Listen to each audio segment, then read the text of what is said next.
Guys, I am so excited to be sitting here with you today, catching up and talking through the closing of the one tray FDA warning letter.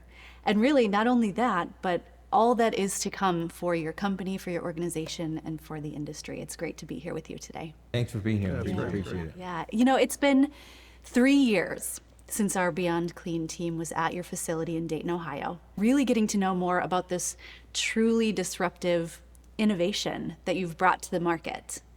And the timing worked out so that while we were there, we were also able to hear about your experience sort of living through this FDA warning letter. I'm excited to get an update on that today, but also get your perspective on what it's been like the past 4 years for you guys. Well, we're excited you're here with us today, and we understand this warning letters had a profound impact on our customers about misunderstanding about the one tray product. We're happy it's closed. It's behind us. Now that our 2006 48-hour storage claim has been acknowledged and everyone in the industry knows about it, it's time to move into the innovation, the new products, and basically celebrating our 10 years in business. So we're excited you're here to learn more about. Awesome. 10 years in business, certainly something to celebrate. Now, Scott, how does it feel? It's been 4 years that this warning letter has been open regarding the one tray. How does it feel to finally have that closed? Well, it feels good, obviously. You know, it's been a challenging 4 years. The FDA comes out with a warning letter with some information included in the warning letter, not all of the information, and it's difficult to get the rest of that information to our customers. It's been challenging.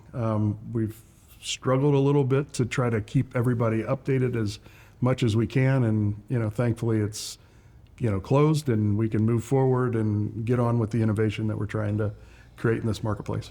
I can imagine that you're really happy that that letter is closed. And Dave, what would you say to the clinicians out there who maybe have been hesitant to use the one tray product because of the FDA warning letter?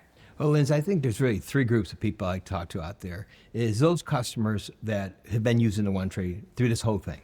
Thank you. Right? They understood the technology and they followed their internal policies.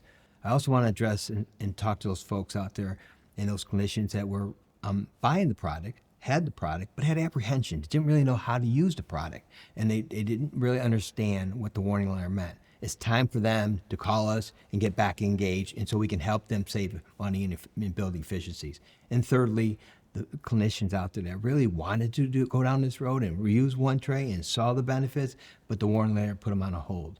And it's time for them to reach out to us and say, come on, let's go. Everything's closed, let's move forward. This warning letter puts that all in perspective for all 3 groups. And puts it to rest. Puts everything to rest. To rest. I'm assuming as people learn about this letter getting closed, one of their burning questions is going to be, has anything about the product or about the use of the product, the one tray, has anything changed? Well, that's a great question, Linz, and really nothing has changed. And of note, we were cleared with a 48-hour storage period.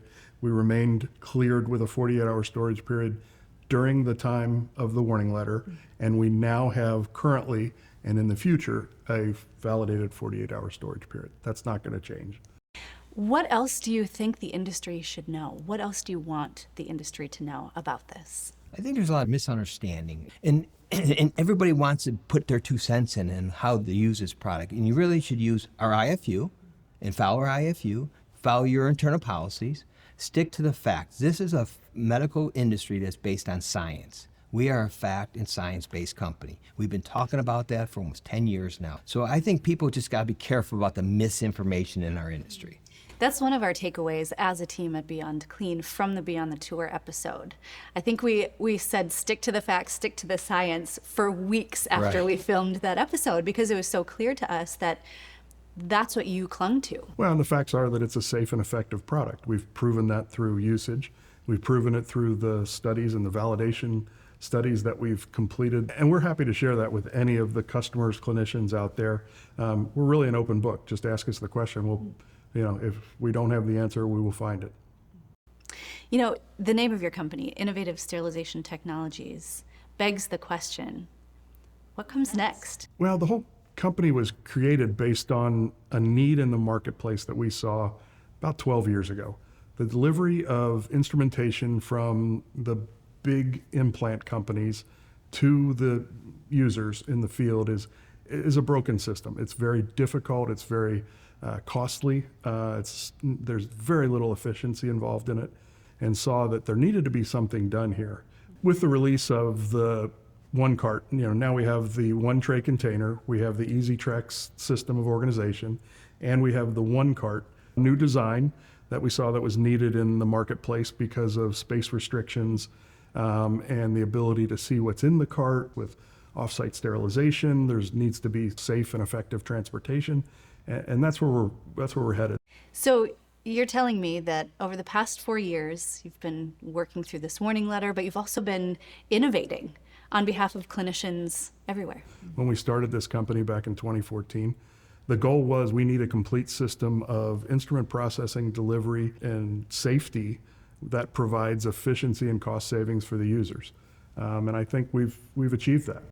In doing some research in preparation for this discussion, I saw that you have a lot of really great resources on your website. So if anyone has questions related to what the closing of the letter means, or questions related to new products, what resources are you providing? When our press release went out to announce to the industry that the warning letter is finally closed, we wanted to not just announce it, we wanted to have a resource. We're big into education. We understand we're a unique product, but we want to make sure we're continuing to educate. So what we did was create a landing page, as you mentioned, and we have information out there about the industry. Not just about one trade, but about the industry to continue that process of educating our end users. This offers, especially the view that we take in trying to provide as much education as we can. Go onto our website, ask us questions. We're happy to discuss this product and the ins and outs of it. We always have been. With innovation comes change. And if you're speaking to an industry that's fairly averse to change, things haven't changed for a really long time, what would you say to them? Well, change is often difficult. We bring a new product into the marketplace that's different than what was currently used, and there's some apprehension, and there should be apprehension.